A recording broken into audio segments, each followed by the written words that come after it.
স্বধর্মে নিধনং শ্রেয় পরধর্ম ভয়াবহ। নিজের ধর্মে মরণও ভালো, পরের ধর্ম নকল করা মোটেই ভালো কাজ নয়।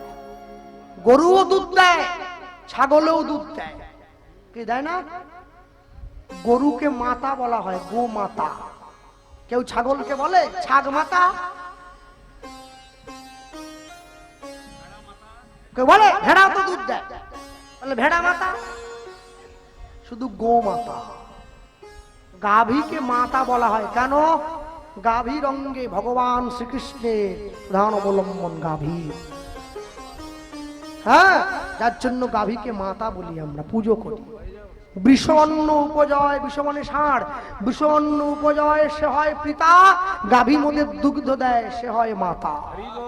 এরপর আরেকটা কথা ইঙ্গিতে বলে দিলাম, মাতা পিতা মারি খাও, এবার কোন ধর্ম, কোন বলে করো তুমি এমতো কুকর্ম। মনে রাখবেন সব সময়ের জন্য। ভক্তমন্ডলী, ভক্তিমতী মায়া, জীবনে যা কিছু করছেন, যা কিছু করবেন ভেবে চিন্তে করুন। চলে যাওয়ার সময় কিন্তু হিসেব দিয়ে যেতে হবে, কিচ্ছু রেখে যেতে পারবেন না। এই যে এত কষ্ট, এত দুর্দিন, এত মানুষ বেকার হয়ে পড়েছে, আমরাও বেকার। আমি শুরুতে বলেছি, যতদূর পড়াশোনা করেছে ফাইল বগলে নিয়ে সরকারের দরজায় নয়, এবারে বেসরকারি কোম্পানির দরজায় ঘুরতেছে চাকরি হবে বলে। খুঁজতে খুঁজতে খুঁজতে খুঁজতে কোথাও চাকরির জোগান নেই, লাস্টে চিড়াখানায় গিয়ে উঠেছে। যে লোকটা চিড়াখানায় পশু টশু দিয়ে নিয়ে খেলা ফেলা দেখায়, ওকে গিয়ে দেখাচ্ছে স্যার। বলে এটা কি? বলে আমি যতদূর পর্যন্ত পড়েছি আমার সমস্ত সার্টিফিকেট, একটা চাকরি হবে কি? বলে সার্টিফিকেট আমার কাছে কেন আনলি রে, আমি তো 8 পাস। তুই? বলে আমি MA পাস। ধর, এই সার্টিফিকেট পড়তেই পারবো না আমি। তোর MA পাস লোকের এখানে কোনো কাজ নেই, এখানে সব জীবজন্তু নিয়ে কারবার। বলে একটা যদি কোনো কাজ হয় স্যার, একটা গরিব মানুষ একটা। বলে আমার সঙ্গে এদিকে আয়, এই দেখছিস এই খাঁচাটা, দেখছিস এই খাঁচাটা? বলে MA পাস করে খাঁচায় গিয়ে ঢুকবো? বলে কাজে কিসের লাজ, ঝোক না যেমন কাজ, মাথায় তুলে নিতে পারি সব কাজেরই সাজ। পেট চালাতে গেলে ভাবলে চলবে না বাবা, ঢুকবো। বলে কি করব? বলে এই খাঁচায় একটা বন মানুষ ছিল, 6 মাস আগে মরে গেছে। এখন তো বন মানুষের বড় অভাব, জঙ্গলে খেয়ে যাবে, বুঝছিস? ওই বন মানুষের ছালটা আমরা ছিঁড়ে রেখেছি, তোকে ওটা পরতে হবে। বলে বন মানুষের ছাল পরব? চিন্তা করো, পেটের দায়। কি করব? বলে ছালটা পরে সরকারি চাকরি, 10টা 4টে ডিউটি, খাঁচায় বসে থাকবি। যখনই সামনে দিয়ে লোক যাবে কোনো কথা বলবি না, শুধু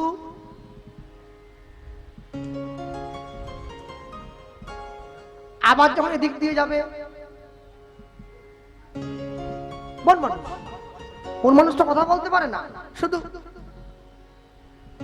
কেউ কলা দেবে, কেউ আপেল দেবে, কেউ তরমুজ দেবে, কেউ 10-20 টাকাও দেবে। দিনের শেষে যা পাবি তোর অর্ধেক আমার অর্ধেক। এখানেও কমিশন। হ্যাঁ, পায়খানা ঘরগুলো খেয়ে নিয়েছে। এ তো বন মানুষ। আমাদেরকে আমি ইলেকট্রিক পোস্ট গুলোকে খেয়ে ফেললো, গোটা আস্ত পোস্ট গুলো সব গিলে নিয়েছে, আর লাইন আসেনি। পোস্ট কোথা? বলে খেয়ে নিয়েছে। যারা ইলেকট্রিক পোস্ট গিলে খায় তারা তো বন মানুষের কমিশন নিবে। এ বাবা ক্যামেরাম্যান ভাই, বলেও ছেড়ো নি যেন। হ্যাঁ, হাতটা বাড়া। ও বসে আছে, হাত বাড়ায়, যা পড়ে তাই ভাগ হয়। 500 টাকা পড়লে 250-250। ওই বন মানুষের খাঁচার পাশে একটা বাঘের খাঁচা ছিল, বুঝলেন? ওটা আবার জেলখানার মতো করে লোহার শিক দাঁড় করানো, এইরকম গ্রিল দেওয়া, বড় একটা দরজা আছে, ওটা তালা দেওয়া। ওইটা খুলে বাঘকে খাবার দিত ছুঁড়ে ছুঁড়ে একজন, মানে যে বাঘকে যে মানে পরিচালনা করে আর কি, সেই লোকটা। ওই যে বাঘকে খাবার দেয় সে খাঁচা গাছে লাগাতে ভুলে, বাঘ এবারে পাপা করে এগিয়ে আসছে। ও দেখলো সর্বনাশ, বাঘ তো মানুষের গন্ধ পেয়ে গেছে, বন মানুষের ছাল পরা, ভিতরে তো মানুষ, বাঘ রক্তের গন্ধ পেয়ে গেছে। বাঘ এবারে এগিয়ে আসতেছে, ও দেখতেছে এবারে এখনো যদি আমি বন মানুষ সেজে বসে থাকি, বাঘ আমাকে এবার সাজা দিয়ে দেবে। ও এবারে আসল রূপে আসতেছে। ওরে বাবা, বাঘ রে বাঁচাও রে বাবা। যেই লাফিয়ে উঠেছে, বাঘ যে সেজে আসছিল ছুটে গিয়ে মুখ চেপে, চুপ কর, বাঘ না, আমিও ছাল পরা। শালা এটাও নকল। বলে খাঁচায় তো বাঘ ছিল রে, মরে গেছে 6 মাস আগে।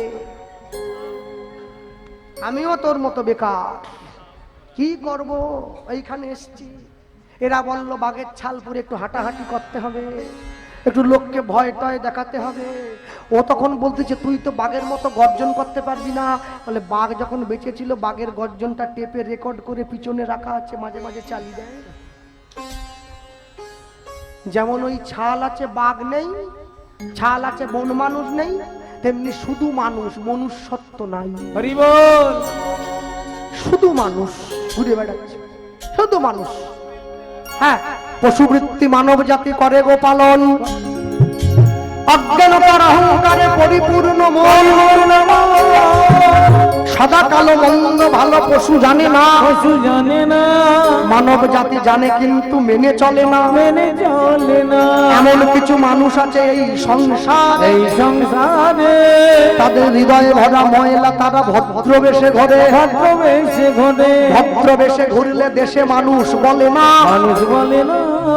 মানুষ হয়ে আসবে যেদিন জ্ঞানের চেতনা, জ্ঞানের চেতনা, বাদরের আদর বেশি হচ্ছে সারা দেশে। সারা দেশে বৃদ্ধ বাবা মায়ের সেবা ছেড়ে ছেলে মেয়েরা বাড়িতে কুকুর কিনে পোষে, কুকুর কিনে বসে, সৎ ব্যক্তি কাঙাল বেশে রাস্তায় রাস্তায় ঘোরে, রাস্তায় রাস্তায় ঘোরে। অসৎ ব্যক্তির টাকার জোর দিন দিন যাচ্ছে বেড়ে, দিন দিন যাচ্ছে বেড়ে। অধম দিনদাসে কয় ওরে মানুষ পশুর ধর্ম ছাড়ো, পশুর ধর্ম ছাড়ো। মানুষ যদি হতে হয় রে মন মানুষের পা জড়িয়ে ধরো। মানুষ যদি হতে তাই মানুষের পাজনি ধরো।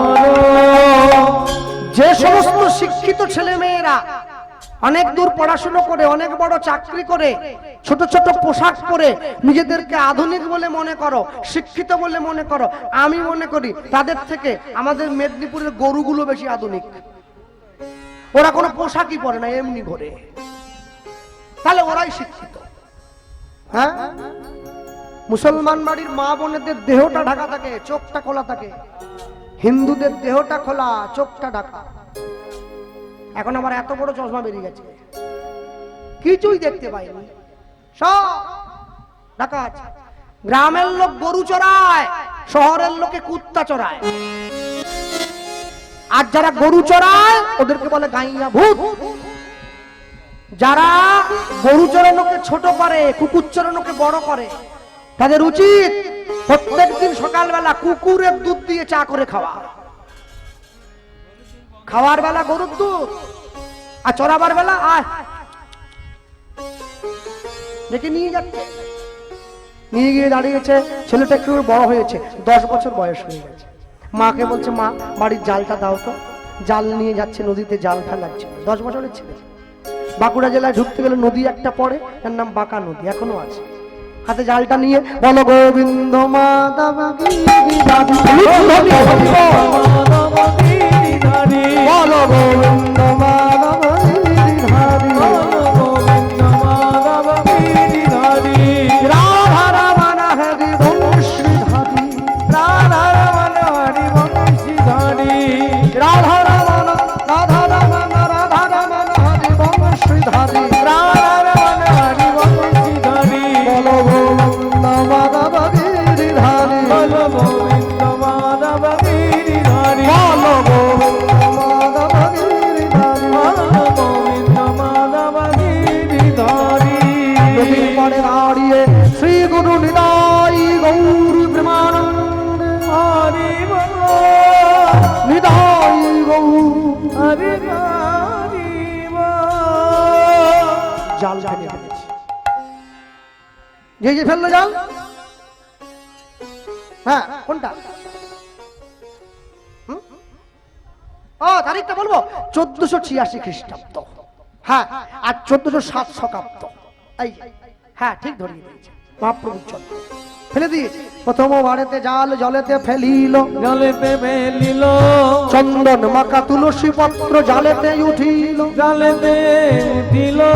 দ্বিতীয় বাড়িতে জাল জলেতে ফেলিল, জলেতে ফেলিল, চন্দন মাখা তুলসী পত্র জালেতে উঠিল, জালেতে উঠিল, তৃতীয়বারেতে জাল জলেতে ফেলিল, জালেতে ফেলিল, শঙ্খ ঘণ্টা পঞ্চ প্রদীপ জালেতে উঠিল, জালেতে উঠিল, চতুর্থবারেতে জাল জলেতে ফেল, জলেতে ফেলিল, চার খণ্ড ইটের টুকরো জালেতে উঠিল, জালেতে উঠিল। চারবারের বার জাল ফেলে চারটি ইটের টুকরো পেয়েছে, শ্যাওলা পড়ে গেছে, বাড়ি গিয়ে বাবাকে দিয়েছে। বাবা যখন সেই শ্যাওলাগুলো পরিষ্কার করছে, দেখছে কি এগুলো ইট নয়, একটা একটা সোনার টুকরো পেয়েছে তার ছেলে। সেই স্বর্ণখণ্ড একটু করে ভেঙে বাজারে বিক্রি করে বাঁকুড়া জেলায় তৈরি হলো মদন মোহনের মন্দির। গোপাল সিংহ রাজা হলো, মন্দির হলো, রাজা হলো। মন্দিরে ভগবান কোথায়? জাল নিয়ে আরেকবার নদীতে গেল। এবার পঞ্চম বারেতে জাল জলেতে ফেলিল, জলেতে ফেলিল, জালের মধ্যে মদন মোহন উপনীত হইল।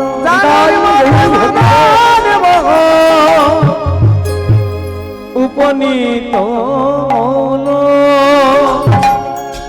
সেই মদন মোহনকে মন্দিরে ফিরিয়ে নিয়ে এখনো সেই মদন মোহন বসে আছে। হ্যাঁ, কোনো মিস্ত্রিকে দিয়ে বানানো নয়, কোনো কারিগরকে তৈরি করা নয়, সেই মদন মোহনকে নিয়ে মন্দিরের মধ্যে বসিয়ে দিয়েছে। আর মন্দিরের মধ্যে বসিয়ে দিয়ে গোপাল সিংহ সারা জীবন আপন মনে ভেবে কেন মৌরিষ্যের মন, যা হওয়ার তাই তো হবে, যেটুকু তোর আপন ভাবে সেটুকু তোর পরে রবে, যেটুকু তোর আপন ভাবে সেটুকু তোর পরে রবে। ভেবে কেন তাই গৌর হরি হরি বল। যাবা তাই তো হবে, যেটুকু তোরা মনে ভাবে সেটুকু তোর মনে রবে, যেটুকু তোরা মনে ভাবে সেটুকু তোর মনে রবে। যার দয়ায় বিশ্বভুবন তার চরণে রাখিস রে মন, যার দয়া বিশ্বভুবন তার চরণে রাখিস রে মন, যার দয়ায় বিশ্বভুবন তার চরণে রাখিস রে মন। যার দয়া বিশ্বভুবন তার চরণে রাখিস রে মন। সে যে তোর আপন জন তোকে কাছে টেনে লবে, কাছে টেনে লবে, তোকে কাছে টেনে লবে, কাছে টেনে লবে, যেটুকু তোরা আপন ভাবে সেটুকু তোর পরে রবে। যেটুকু তোর মনে হবে সেটুকু তোর পড়ে রবে। ভেবে কেন কাঁদিস রে মন, যা বাবার তাই তো পাবে, যেটুকু তোরা মনে ভাবে সেটুকু তোর মনে রবে। এই যে মাইক সাউন্ডটা শ্যামা সাউন্ড, অপূর্ব। সকলে ওকে আশীর্বাদ করবেন, ও আগেও আমার গানে বাজিয়েছে। সকলে আশীর্বাদ করবেন, সারা জীবন তো আওয়াজ দিয়ে যাচ্ছে, জীবনের ঠিক সময়ে গিয়ে যেন তার আওয়াজটা কানে পৌঁছে যায়। নিতাই গৌর হরি বল। মানুষের জীবনে দুটো টান আসে, টান মানে যাকে খাজ বলা, দুটো টান, একটা যৌবনের টান, একটা বুড়ো বয়সের টান। যৌবনের টান কোনটা জানো? 25 থেকে 40। ওই সময় মোটর সাইকেল হাতে পেলে মনে হয় আমি সবার আগে যাব, আমার পিছনে সবাই। একে যৌবনের টান বলে। যমদূত কি বলে? তুমি আগে আসবে, এসো, আগে নিচ্ছি। আগে চলে গেল, ছবি হয়ে পড়ল। আগে যাচ্ছে। বুড়ো বয়সের টান কোনটা? 75 থেকে 85। ওই সময় মনে হয় আর একটা বিয়ে হলে ভালো। এটা বুড়ো বয়সের টান, যাকে ভীমরতি বলে। হ্যাঁ, ভীমরতি কোনটা জানো? ভীমকে শর্ত দিয়েছিল কে? ভীমের স্ত্রী কে? দ্রৌপদী। কি বলেছিল? বছরের সব থেকে একটা দিন বড় হয় গোটা বছরে, ওই দিনের রাত্রি সব থেকে বড়। ওই রাত্রে তুমি যদি না ঘুমিয়ে থাকতে পারো, ওই দিনটা পৃথিবীর লোকে পালন করবে। ওইটাকে ভীম রাত্রি বলা হয়। ভীম না যে ঘুমিয়ে কাটিয়েছে, ওকে ভীম রাত্রি বলা হয়। একাদশী না, ভীম রাত্রি, ওকে ভীমরতি ওই কথাটা থেকে এসেছে। ওই রাত্রি কখন আসে? 75 থেকে 85-র মধ্যে। ওই দিনটা, ওই রাতটা যদি কেউ না ঘুমিয়ে সঠিক করে জেগে কাটিয়ে দিতে পারে, সে 100 ছুঁয়ে দেবে, চিন্তার কোনো কারণ নেই। আর ডাক্তারবাবুকে বলি, আমি ডাক্তারদের খুব ভয় পাই। কেন জানেন? ভগবান যখন রেগে যায় বলে ডাক্তারের কাছে যা, ডাক্তার যখন রেগে যায় বলে উপরে চলে যা। ওই জন্য ডাক্তারদের বড় ভয়। হ্যাঁ, বিরাট ভয়, মনে রাখবে। আর এই যে সমস্ত ছেলেরা, এই যে ভাইয়েরা বসে আছে, হ্যাঁ, এই মোটা গোঁপ রেখে এইরকম মোটা হয়ে সিংহ সেজে লাভ নেই। মেয়েরা সিংহ ভয় পায় না, আরশোলা সাজো, মেয়েরা ভয় পাবে। জাগা মতো আসল জায়গায় সাজতে হবে, নকল সেজে কি করবে? হ্যাঁ, সময় পেলে বুঝিস রে মন, সবই মায়ার খেলা, তোর সাথে যাবেন সঙ্গে হরি, তুই ভাষা নামের ভেলা, তুই ভাষা নামের ভেলা, তুই ভাষা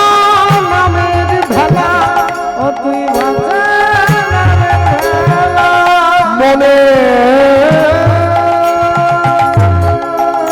কোনে সঙ্গ মনে সপেদ মন ওই চরণে মনে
সেই মন্দিরে মদন মোহনকে দাঁড় করিয়ে, যে মদন মোহন আজও পর্যন্ত দাঁড়িয়ে। শোনা যায় নিজের মন্দিরকে রক্ষা করবার জন্য ভগবান নাকি কামান কাঁধে নিয়ে যুদ্ধ পর্যন্ত করে। সেই মন্দিরে মদন মোহন কামান কাঁধে নিয়ে যুদ্ধ করেছে, সেই কামান আজও পর্যন্ত রাখা আছে বাঁকুড়া জেলায়। ওই মদন মোহনের মন্দির থেকে একটু সামনে মা ছিন্নমস্তা মন্দিরের সামনে। গোপাল সিংহের বয়স হয়েছে, প্রভু শুধু কি আমি তোমায় দেখবো? রায়ধনীকে বামে নিয়ে দাঁড়াও, আমি যুগল দর্শন করব। আমি যুগল দেখে প্রাণবায়ু পরিত্যাগ করতে চাই। না হলে কেন করব? আমার মনে ইচ্ছে, কি ইচ্ছে? আমি হৃদয়ে ধরিব তোমার যুগল চরণ, নয়নে হেরিব তোমার চাঁদ বদন, উচ্চারিব মধুমাখা কৃষ্ণ নাম, কৃষ্ণ নাম, এই মতো মই মোর ত্যাজিব পরাণ। সব থেকে বড় আশ্চর্য কি? যারা বসে শুনেছে মনে না, বাড়ি গিয়ে ঘুমিয়ে পড়বেন না, মনে মনে চিন্তা করবে কি শুনেছে। কেন? প্রয়োজন পড়লে বাড়ির লোকের সঙ্গে আলোচনা করো। ভগবানের কথা আলোচনা করলে জ্ঞান বাড়ে, সমালোচনা করলে জ্ঞান নষ্ট হয়ে যায়। আলোচনা করো। আর একটা কথা, এই যে হরিনামটা চলছে, হরিনামটা জেগে রয়েছে, এটা কোনোভাবে বন্ধ যেন না হয়, চালিয়ে রাখবে। কেন? এটাই কিন্তু হিন্দুদের এক হওয়ার জায়গা। মুসলমানদের শিক্ষার জন্য মাদ্রাসা আছে, খ্রিস্টানদের শিক্ষার জন্য ইংলিশ মিডিয়াম স্কুল আছে, হিন্দুদের শিক্ষার জন্য কোনো গুরুকুল নেই। হিন্দুদের শিক্ষার জন্য হরিনামের জায়গা, এটাই একমাত্র পথ আমাদের সকলের এক হওয়ার জায়গা। ব্রাহ্মণ, ক্ষত্রিয়, বৈশ্য, শূদ্র, হাড়ি, মুচি, মেথর, ডোম, তেলি, কামার সকলে।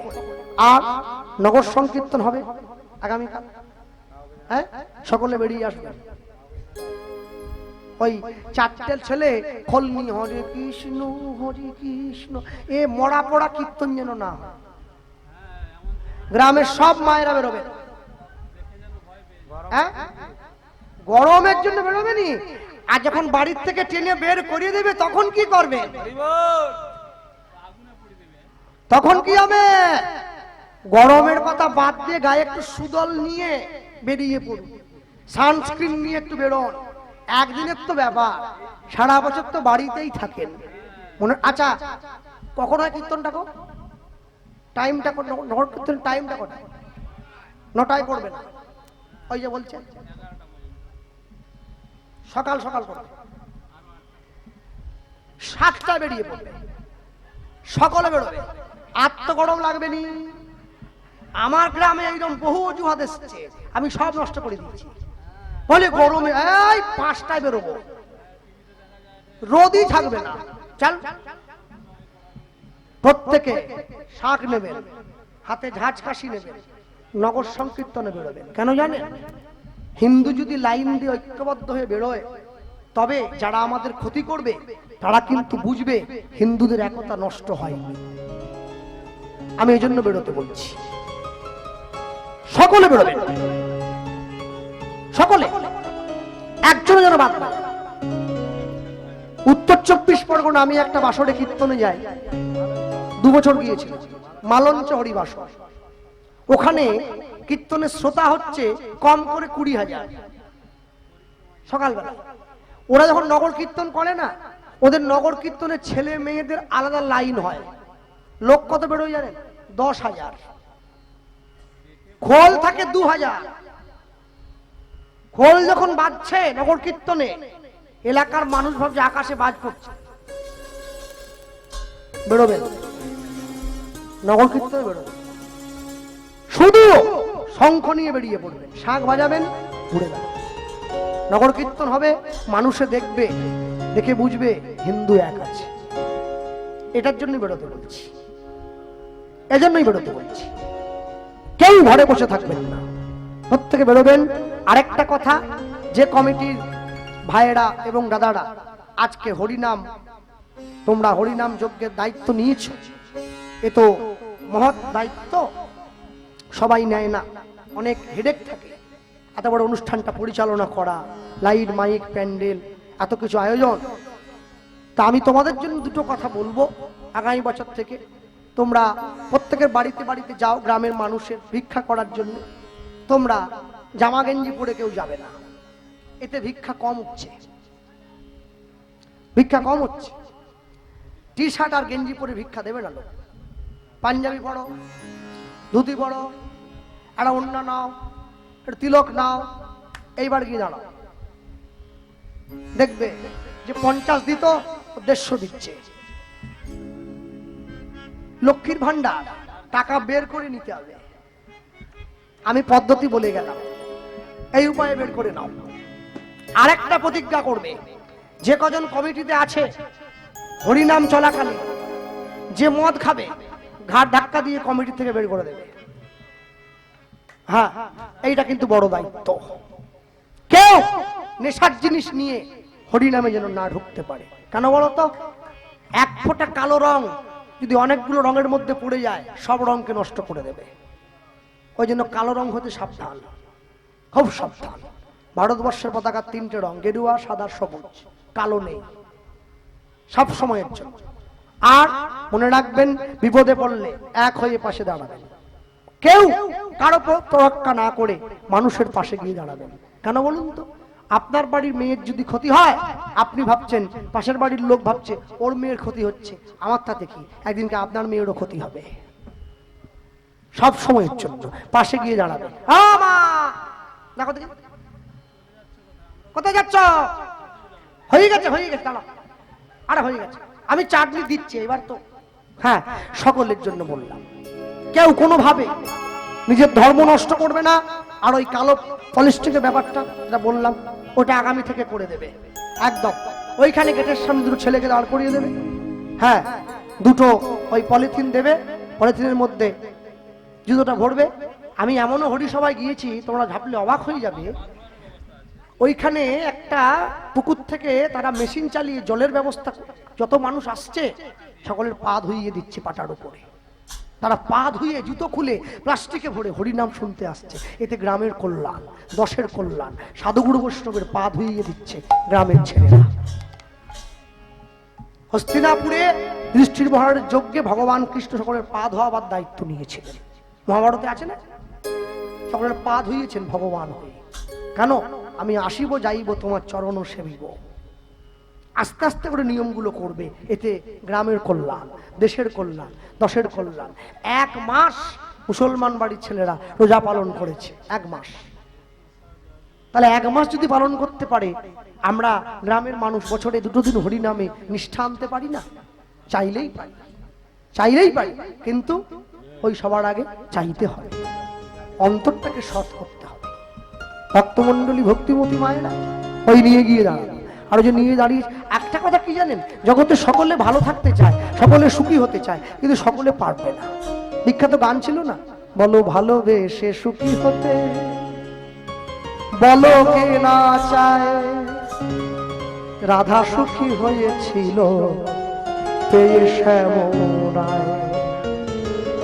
ভালোবেসে সুখী হতে বলো কে না চায়। রাধা সুখী হয়েছিল পেয়ে শ্যামরায়। আমিও রাধার মতো ভালোই বেশে যাও, হয় কিছু পাবো নয় সবই হারা। এই চেয়ে থাকা প্রাণে সহে না, সবাই তো সুখী হতে চায়। কেউ সুখী হয়, কেউ হয় না, জানি না বলে জানোকে সত্যি কি না।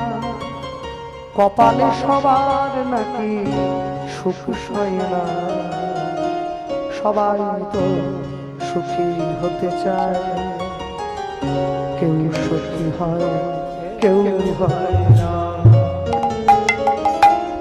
চাইছে সবাই, কিন্তু সকলে পারবে না। ঈশ্বরের কাছে 24 ঘন্টা সময়ের মধ্যে 24টা মিনিট গোবিন্দকে দেবেন, 2 ফোঁটা নয়নের জল দেবেন তার চরণে। দেখবেন শেষের দিনে ঈশ্বর আপনার জন্য দাঁড়িয়ে রয়েছে। সংসারে সবাই মুখ ফিরিয়ে নেবে আপনার থেকে, ভগবান দাঁড়িয়ে আছে তাকে নিজেকে তার চরণে নেওয়ার জন্য, আপনাকে তার চরণ তলে নিয়ে যাওয়ার জন্য। রাধারানীকে নিয়ে দাঁড়িয়েছে। কালাচাঁদ হও, কালাচাঁদ, কালাচাঁদ চাঁদ চাঁদ চাঁদে চাঁদ বদনি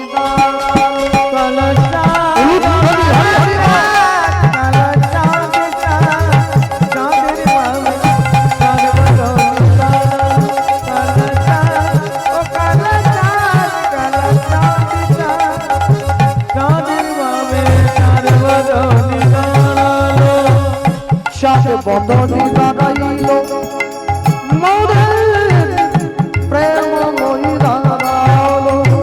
চাঁদ বদনি দাঁড়ালো মোদের প্রেম মই দাঁড়ালো। চাঁদ বদনি দাঁড়ালো মোদের প্রেম মই দাঁড়ালো। চাঁদ বদনি দাঁড়ালো মোদের প্রেম মই দাঁড়ালো। কালা চাঁদ চাঁদ চাঁদের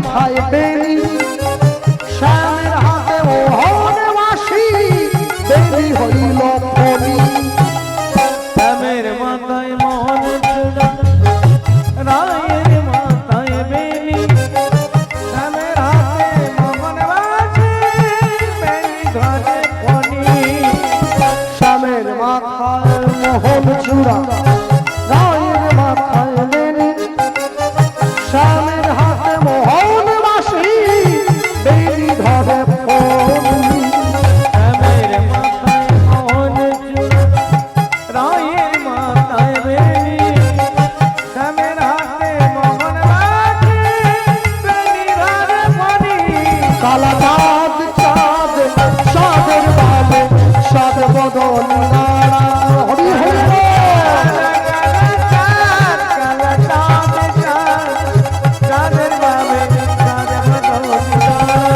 কালা চাঁদ চাঁদ চাঁদের বালে সাত বদল নাড়া